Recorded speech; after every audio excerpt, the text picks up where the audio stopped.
जैसा कि हम सभी जानते हैं कि पृथ्वी लोक पर गंगा नदी को सबसे पवित्र नदी माना जाता है और देवी गंगा को मुक्तिदायिनी भी माना जाता है, जो अपने जल की पवित्रता से मनुष्यों को उनके पापों से मुक्ति प्रदान करती है।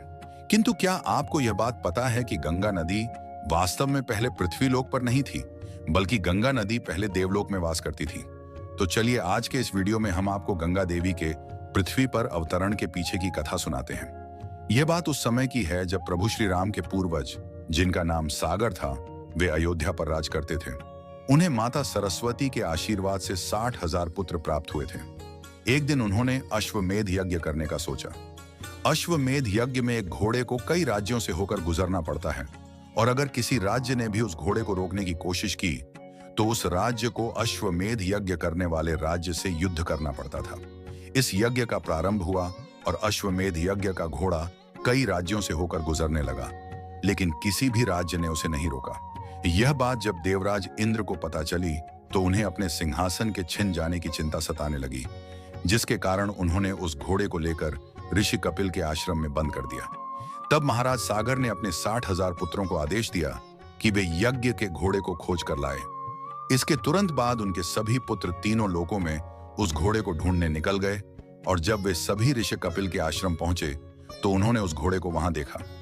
वे सभी सोचने लगे कि ऋषि कपिल ने उस घोड़े को बंदी बनाया है और वे सभी ध्यान की अवस्था में लीन ऋषि कपिल से सवाल करने लगे, जिसके कारण ऋषि कपिल का ध्यान भंग हो गया और वे क्रोधित हो गए।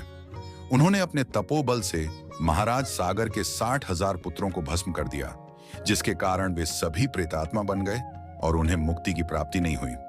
कई समय बीत गया और महाराज सागर के वंशज जैसे राजा अंशुमान और राजा दिलीप ने उन 7,000 लोगों को मुक्ति दिलाने की कई कोशिश की, किंतु वे असफल हो गए।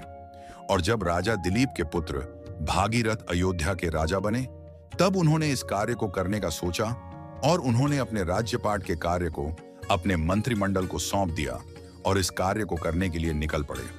सबसे पहले वे ऋषि कपिल के आश्रम पहुंचे और उन्होंने ऋषि कपिल से अपने परदादा के किए कार्य के लिए क्षमा मांगी और उनसे इसका उपाय पूछा।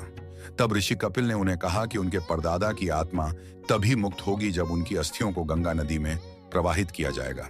किंतु अब समस्या यह थी कि उस समय देवी गंगा ब्रह्मादेव के कमंडल में वास करती थी। इसी कारण से ब्रह्मादेव को प्रसन्न करने के लिए भागीरथ घोर तपस्या करने लगे। कई वर्षों की तपस्या के बाद ब्रह्मादेव उनके सामने प्रकट हुए और उन्होंने देवी गंगा को पृथ्वी पर भेजने के लिए अपनी अनुमति दी। किंतु अब समस्या यह थी कि यदि गंगा के जल को नियंत्रित किए बिना पृथ्वी पर भेजा जाता तो उनके वेग से संपूर्ण सृष्टि का नाश हो सकता था। इसलिए ब्रह्मादेव ने भागीरथ को यह सुझाव दिया कि वे भगवान शिव को प्रसन्न करके उनसे यह कार्य करने को कहें।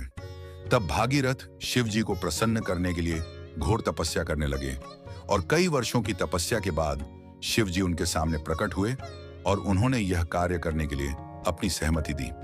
इसके बाद ब्रह्मादेव के कमंडल से महादेव ने देवी गंगा को अपनी जटाओं में स्थान दिया और इस प्रकार उन्होंने गंगा जल को नियंत्रित माध्यम से पृथ्वी लोक पर प्रवाहित करने का कार्य किया।